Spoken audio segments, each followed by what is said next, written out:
For 5 years, I knew that it was likely that the day that we are released and are no longer prisoners would be the happiest day of my life, and I'm certain that was true.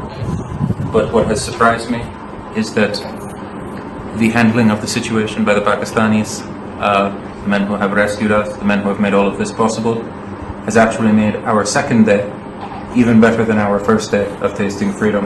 It has been incredibly professional.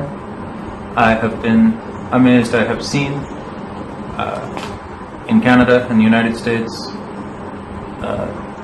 I have seen similar operations that have been bungled very badly and were not handled as professionally.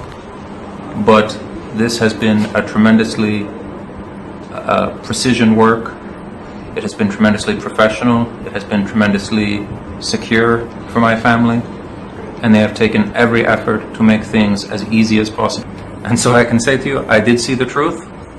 And the truth was that car was riddled with bullets. The ISI and the army got between the criminals and the car to make sure that the prisoners were safe and my family was safe. There are good Muslims, there are bad Muslims, and there are those who are not Muslim, they are pagan. The criminals who held us, they were not good Muslims, they were not even bad Muslims, they were pagan. The men who kidnapped us did not even make a pretense of being Muslim. From the time halfway through our captivity, they even ceased to call themselves Mujahideen. They were undoubtedly criminals, they were undoubtedly pagans, they were directed by commanders who were not guided by Islam and were not even pretending that they were guided by Islam.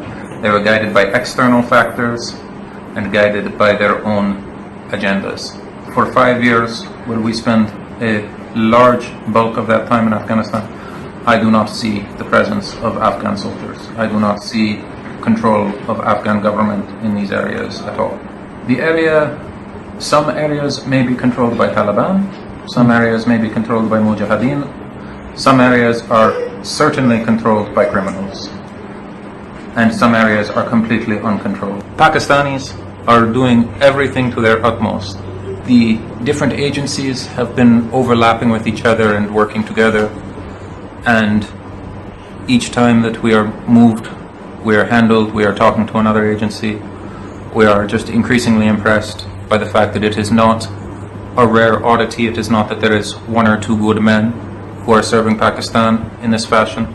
It is actually everyone we meet who is, whether he is the driver of the jeep, or he is the guard outside the door, or he is the man who is taking information, all of them have been incredibly attentive and incredibly professional, and I thank them all. Western media reports will look at Pakistan a little bit differently now after this has happened, and will understand that it is not a third world disaster area run by incompetent people at all. It is actually on the world stage and on the front lines